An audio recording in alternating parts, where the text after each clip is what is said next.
What's up friends, welcome back to Drew Tutorial, and in today's video I'm going to show you how to create a folder on your favorite tree on your Samsung Galaxy or Android phone. Now if you don't know what's the favorite tree, it is the bottom of your phone where you have these four applications here. Let's say your most favorite or most used or frequently used applications. You normally put them there. But you can also create a folder and put them there if you use multiple applications. So how do you do that? Just simply go ahead and just find another application, press and hold. I'm going to use the message one here and drag it over the next application that you need.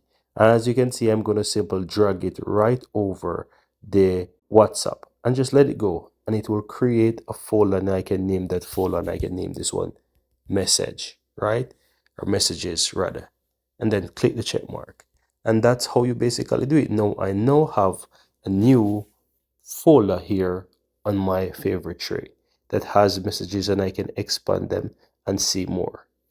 Now if you want to remove this folder, all you have to do is just simply find an application that you don't want. I remove those applications by press and hold and then click remove, and it will remove it, and you will have only your favorite tree like that.